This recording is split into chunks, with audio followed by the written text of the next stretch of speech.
Hello, everyone, and welcome to our panel discussion on solo practice versus group practice versus academic practice.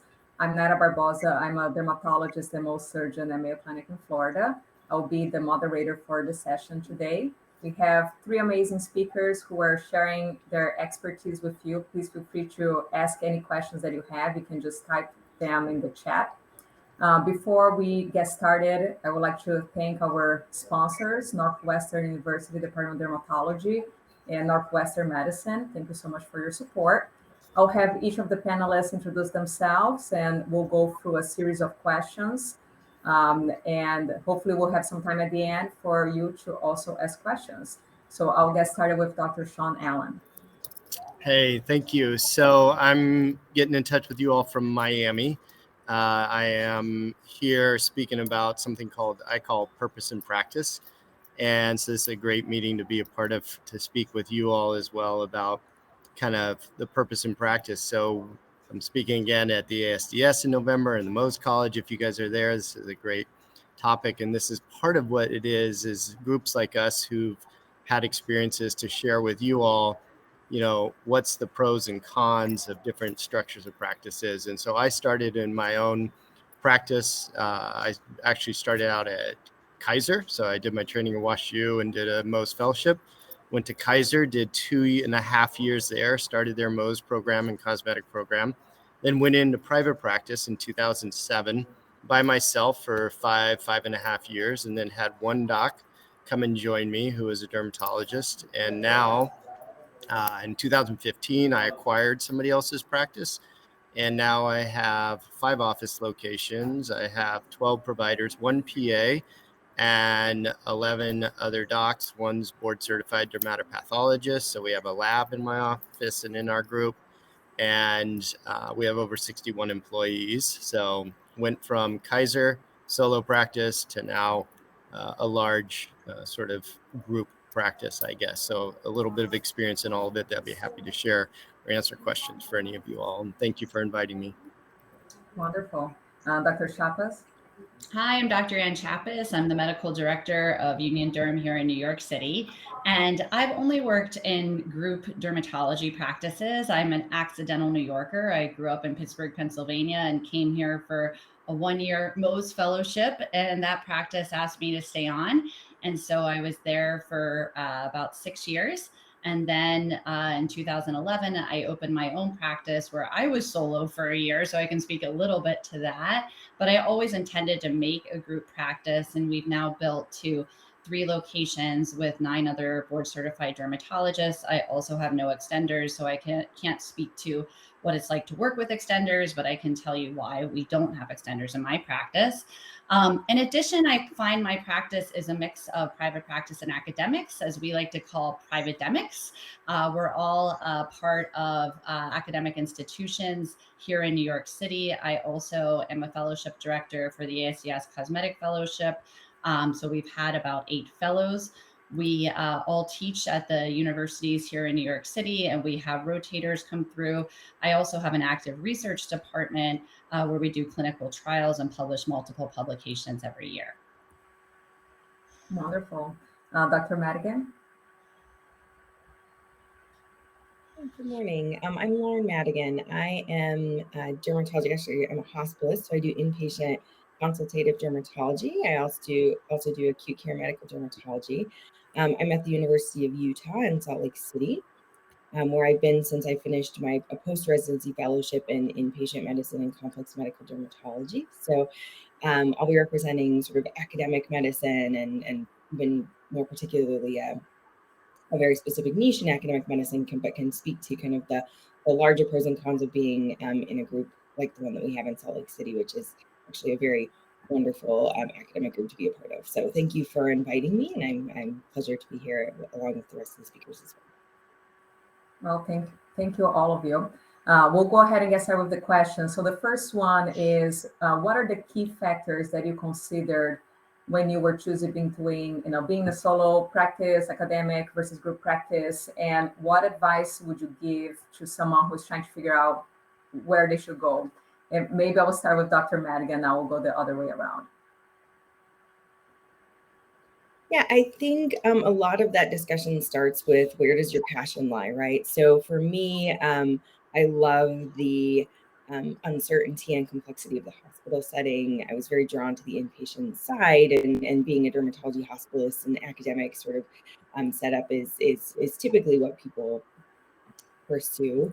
I also really found that, at my core, I love being an educator, as Dr. Chapas kind of already alluded to, having the opportunity to serve as an educator, a mentor. I also work among two multidisciplinary groups at the Huntsman Cancer Center, so I'm highly integrated with other specialties as well. And so for me, what drew me to academics was, again, the complexity and diversity of patients, the opportunity to mentor and educate, as well as the diversity of collaboration that I get. I find myself continuously challenged by my colleagues and also stimulated by them. And it's what gives me drive. I mean, there's going to be, in any practice type that you hear us speak about today, there's going to be work outside of work. And it's a matter of, deciding what type of work outside of work is going to drive me, whether that be quality improvement, business management, education, innovation. So I think for me, having the environment that I'm in and having the support of a wonderful department has really been exceptional. And I plan to stay in academics forever. So if anyone is interested in academics, definitely I can give some perspective there. Thank you. Dr. Chapas? Well, I love what you said about your passion. I would also kind of, I think a lot of the people on this call or at this conference from what I could see are still in training. And some people may also be making career. But I think if you're coming straight out of training, I think the most important thing is to look at the culture of what you're joining and to keep learning. I mean, I think the biggest thing that I find is that people think they're getting out of training and they know how to be a dermatologist. And you pass your boards, that's great, but you don't really know how to manage patients over the long term. And so I think the next 5 years of your career right out of training really have to be learn how to be a practicing dermatologist and find that environment that's really going to give you that post grad training, so that you will be able to manage your career over the long term. Dr. Allen? Oh, I love what everyone is saying here. And the actually talk I give, it talks about culture, leadership, and purpose. And so that's what Dr. Chapas and Dr. Madigan are speaking about. And so when you come out, I think that's what I went solo, so that was one thing. But as time goes on, I think it'd be difficult coming out of training to know what to do. How do I know my practice isn't going to be sold to private equity in the next 6 months or is in the process of it or in the next couple of years? So I think the only way you could figure that out, obviously, if you're in academics, that's a safe place to be. You're already there. But in private practices, you want to look at the leadership. You want to look at the culture that they've created. And you want to know that they're talking about things like Dr. Madigan talked about is passion. And I do think in private practice, I have a lot of opportunities to mentor and teach. I'm assistant clinical professor at the university, so I can teach cosmetics there. And we also have people who come through and they rotate. Monday, I have somebody who's in med school who wants to learn about Mohs surgery. And so they're going to come by and shadow. So there are opportunities there. And I do love the collaboration part that Dr. Madigan spoke about. And because there's 11 MDs in my practice, we've got everyone who specializes in different types of things. We have a couple of Mohs surgeons. So I have colleagues to share things with within the practice. And while I'm at the meeting, my phone was blowing up with somebody showing a picture of something and asking, and everyone's answering. And it's a beautiful thing to have that sort of immediate collaboration that you might get in a practice like Dr. Madigan's as well. So finding out what the leadership is all about, who are you working with, what are the other docs like, what's the culture there, and then is this where you can fulfill your deepest purpose? Great. The next question is about financial considerations. Can you just highlight for each type of practice, kind of maybe the financial landscape and things that need to be considered when you choose to go into that practice? Which direction? You can start, Dr. Allen. Go Okay, ahead. so I think when you're coming out or when you're joining a practice, you want to know a couple of things. Are you interested in becoming a partner right off the bat or whenever they offer it? And what does that? And if you want to be a partner, then you would need to take on some of the financial responsibilities of the practice as well as the management. So that's important to consider. But in the end, you'll have something that if you do ever sell it or they want to sell, you'll be part of that. Salaried versus straight productivity. I think if I came out of training and I joined a practice, I would want to make sure that they're busy and they have sort of a backflow of patients. If I'm going to come out and just take a percentage of collections right out of the bat, if they're busy, that's probably going to be your best approach versus a guaranteed salary. And then you have to earn 2.5, sometimes 3 times that guaranteed salary before you can kick into your bonus structure. So from that perspective, I think, you got to look at, do I want this really stable, guaranteed salary? I can go get home loans and apply for a percentage of collection. And if you do want that, you can still go get the home loans. You just need the office to send you their projections of what their doctors sort of make, the range they make, so you can go to the bank and take care of that. So either option is good, but if you're going to take a percentage of collection, just make sure that practice is busy and they're handing you a busy practice versus a percentage of nothing or a percentage of 5 patients. That's not that interesting. And in that scenario, I would suggest you try to get a guaranteed salary. But I think people are moving less and less from that and more into just straight productivity. Dr. Chapas, do you have anything to add? I agree. I think most of my associates starting straight out of training usually want a guaranteed salary for at least the first year. And that makes sense. I mean, they're, trying to get a new apartment. We have a lot of, first, last, and, all these fees that go into that. And I think that, that helps in that first year, but they quickly usually transition to percentage of collections because that's kind of easier for everyone all around. I would agree with what Dr. Allen said, is you really want to know, well, where are these patients coming from? If you've, and what kind of patients are they? Are they, is it what you want to do? If you want to do cosmetics and lasers all day, well, that takes time to build. Are they going to be feeding you that? Are you the only cosmetic person in the practice? Or are you also competing with the PA and the NP that's been doing this for 10 years in that practice? I think those are big questions to ask. Financially, I think partnership is a whole big different discussion, maybe outside of this forum, because it's hard to know when you're just joining a practice whether or not you want to become a partner and what those financial obligations would be. And there's all different partnership structures. And you can find out you have a pretty big financial obligation if one of these senior partners is planning to leave soon. So I think, I think I think the one thing to take home is no dermatologists starve. You'll all do well. Whether you're in academics or in private practice, everybody will be fine. But I would also recommend you take a look at what are the financial aspects of the place you're living. Here in New York City, it's a very expensive lifestyle. Schools are expensive, housing's expensive, everything is, taxes are expensive. So you have to factor that into one, what are your salary requirements? And two, how does that translate in the rest of the practice as well? Dr. Madigan, do you have any thoughts in terms of academic practice?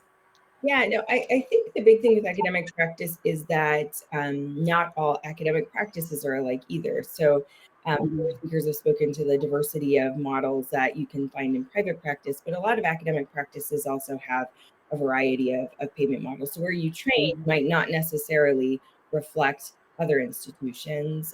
For example, my department does have an incentive pay productivity arm to it. And so, there's additional sort of compensation there. We also have compensation sort of for academic productivity. So there's actually different productivity metrics that our institution might have that others may or may not have. So getting to know sort of the different types of models that exist in academia is actually, I think, also beneficial. I think the other thing, which again, our speakers have already alluded to as well, is when you're thinking of financial considerations, I think it's important to look at it in the kind of larger idea of value. So, what does value mean to you? For me, value is having dedicated time in the mornings to round with my resident. Or it might mean seeing a certain number of patients, having a certain type of patient, being in a group that has, some of those additional things that you find valuable, whether it be education or teaching. And so I think when you think about finances, I think looking at those globally in the larger picture of where am I going to find value? We already talked about meaning, but again, value doesn't just mean the dollars that come in, although that's very, very important. It might also mean the amount of patients you're seeing, the type of patients you're seeing, the type of time you have set aside for research, administrative, those sorts of things as well. Great. And to continue the academic questioning, can you tell us a little bit about how you balance, all the aspects of academics? Because there's obviously the pressure to see patients and research and teaching. What are ways you have found to balance that? Yeah, I mean, I think it's one of the things that draws me to academics. I love the fact that I can round in the morning, give a lecture to nephrology, go to, see acute care patients, and then do a surgery, in the afternoon. I love that diversity, and I love being able to do a little bit of lots of things. So I think on one side, it looks a little bit like, you're wearing multiple hats, but I think, for me personally, that's something that gets me excited and going in the morning. Like I said, again, a good friend of mine who's in private practice said in one of our sessions, as I mentioned, there's always going to be work out of work. I think for academicians, there's going to be a little bit more potentially in terms of research, education, those sorts of things than might be in different practice types. So there are very, as our speakers already mentioned, very academic private practices and group practices as well. So you might have those responsibilities elsewhere too. I think it comes down to, I think Dr. Chapas was mentioning kind of value match, making sure that the place that you join has similar values to you, right? So if you are joining a practice and you want to spend a certain amount of time doing research or education, making sure that those are goals for the academic practice that you're joining, those values align, so that you're given that opportunity. Again, different practices are going to have different opportunities for leadership and mentorship, sort of at any given time. And so it might be that a practice that, two practices might actually be looking for something relatively different. So I think, in general, for me, it comes down to a lot of making sure that, I have the time and the space to do each of those things that I have passion in. So time for research, time to round, time to see my patients, time to do, education and administrative work. And again, I feel supported in that. And so making sure that you're joining a similar environment where you have that support. Obviously, there are other mechanisms also for research, like financial support, so grant funding and things like that. That might be a little bit different in an academic practice than in somebody who's doing more of a private practice model. Thank you. Dr. Chapas, and this might be a broad question, but hopefully you can summarize it. What are the main positives and negatives of being in a group practice? Well, I mean, I have to say there's probably more positives than negatives. I mean, I love what I do every day. It'll be hard to even find negatives, to tell you the truth. And the negatives are more of my headaches running the practice, not, practicing. So I would say that the big positives of the group practice, and Dr. Allen talked about that too, is just having like-minded colleagues. I love every single person I work with. When I worked by myself for a year, and I did that my first year of practice when I opened, it was really lonely. My as great as my nursing staff is, my clinical team is, they just don't get excited about like, oh, take a look at this case or this interesting finding or whatever, as my colleagues do. And certainly when there's challenges, I really get a lot of support from all of them in dealing with things that I'm not sure what to do, or something didn't go the way I wanted, and I really value them so much. So I think the big positive of a group practice is having all those great colleagues to work with, and you have that in academics too. It's not different. I think we're not competitive with each other. I think that's the one thing to maybe take a look at, is like, how do colleagues relate to each other? We all sit at the same nurses station. We all write notes together. We're all chit chatting, and so I think one of the things I would say, like, if you're going to like if you're going to join a practice, go spend the day there, you know, shadow the doctors, talk to the people who work there currently and the ones who have left, you know, and really get a feel for what that's going to be like. Because, you know, I think people are surprised when they come to my office and they say, oh, you guys are all friends. I'm like, yeah, you know, like you're supposed to like your colleagues, you know? That's just something to kind of keep in mind. I would, you know, groups have the group dynamics, and you know, I would definitely spend time there and see if that's a good fit for you. Dr. Allen, can you comment a little bit about strategies to like market yourself if you're a solo practitioner, or if there are any specific resources available to help get your name out there? Did you say strategies for marketing? Mm-hmm. Ooh, I'm the wrong person for that. I don't market. We're super busy. We have a couple month wait, which I don't like. I think that's bad advertising. I think when you don't have good access, that's a problem. So we're always hiring, looking for new docs to join us. So we're in the process of that. So I'm not great at that. I don't have a real Instagram or social media presence. That's what this meeting is all about. It's kind of crazy. And I know that that's real, and that's something that we should all do, especially if you're not busy. But you know, probably all of us are as busy as we could be right now. I'm imagining. I don't know what it's like in New York. Maybe it's different, but I imagine that's true. So I don't have a great marketing answer. Somebody else might want to take that. Well, you just take really good care of your patients, and that And seems to be marketing, which is a great way to market yourself. And I think Dr. Chapas mentioned it. Everybody, it's if you find, you know, when we have people join, we have them come for 2 or 3 days. It's not a day interview, because I want them to see us on our good and bad days and good and bad moments, so they can get a real look under the hood and see what they're really signing up for. Because the last thing you want to do is join a practice, move your family or yourself there, and then say, wait a minute, this isn't working. So, you know, I think that's the greatest thing you can do, is spend time getting the right culture, the right provider, the right docs with you. And I would say, to build on what Dr. Allen's saying, I think the also look at the workflow, right? It's a very different workflow at academics and private practice. And, you know, we have private practices here in New York City where I see like 60 patients a day. You know, I don't in my practice. My practice is very focused. I do mostly cosmetic, laser, surgery. So I see maybe 15 to 20 patients a day, depending on how complicated the procedures are. But, you know, so you got to see if that works for you. Are you someone who's going to want to work with a scribe that's, you know, tailing you and writing everything, you know, because you've got to see a patient every 6 minutes? Are you someone who wants to supervise a PA or an extender? And what does that look like? You know, so that's why I think the going to the practice and spending time there is really invaluable, because the workflow between a private practice and academics is going to be greatly different. Agreed.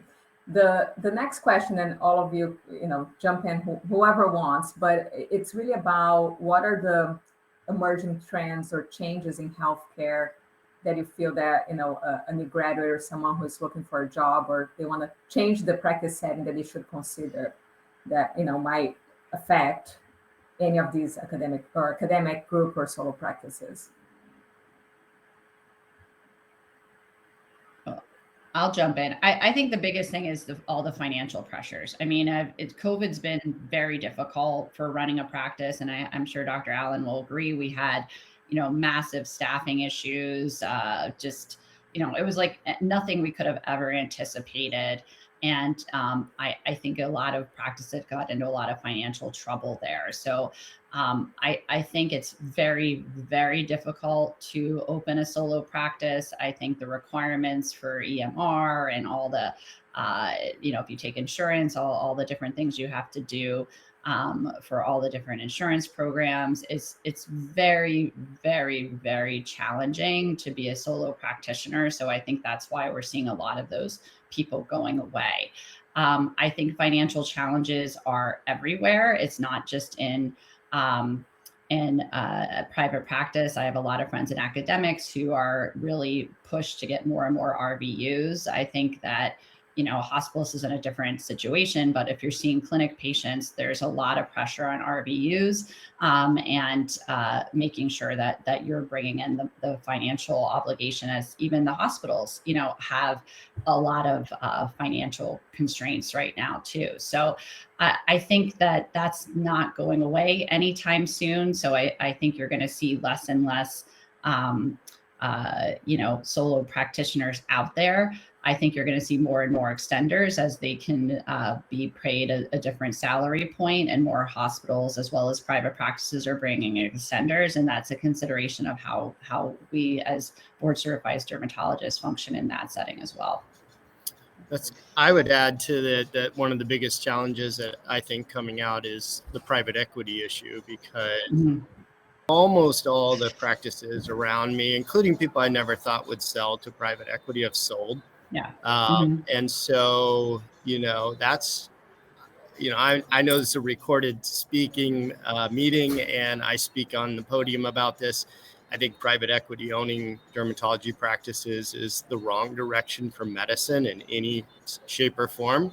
And so, if you're part of that, you're going to have the experience of it.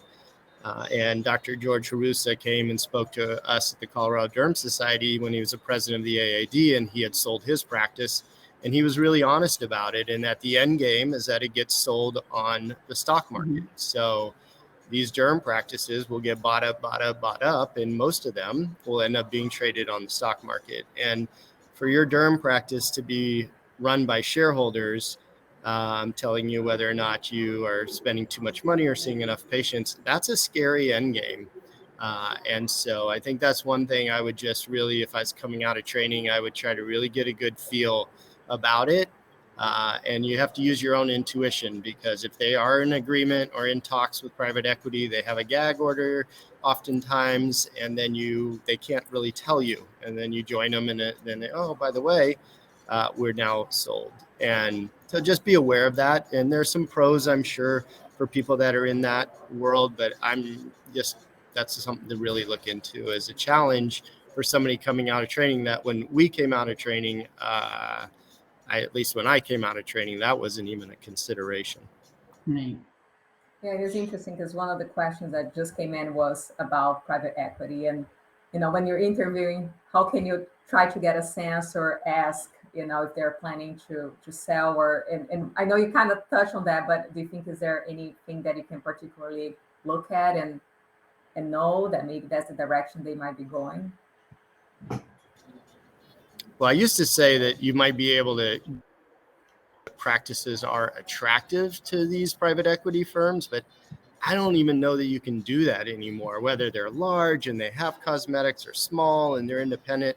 I think the opportunity is going to be out there. And so it's no way to sort of take a snapshot of it. I think you really have to speak to the owners of the practice and really find out where they're at. And if they're, adamantly opposed to this, like some people are, it's a very controversial topic, then you'll know that they're on that side, and that's not going to happen in all likelihood. There's no guarantees.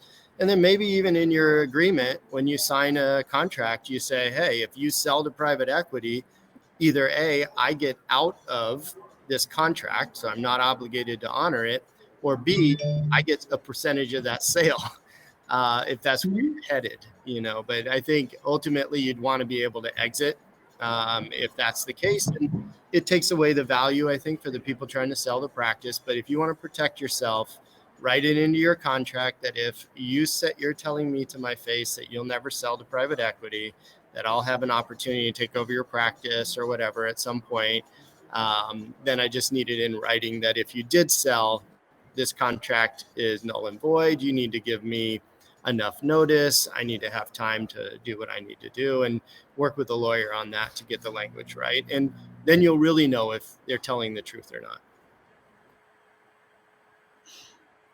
Oh, great. Thank you. We just have a minute left. Are there any final pearls of wisdom from any of you that you'd like to share with the participants before we log off?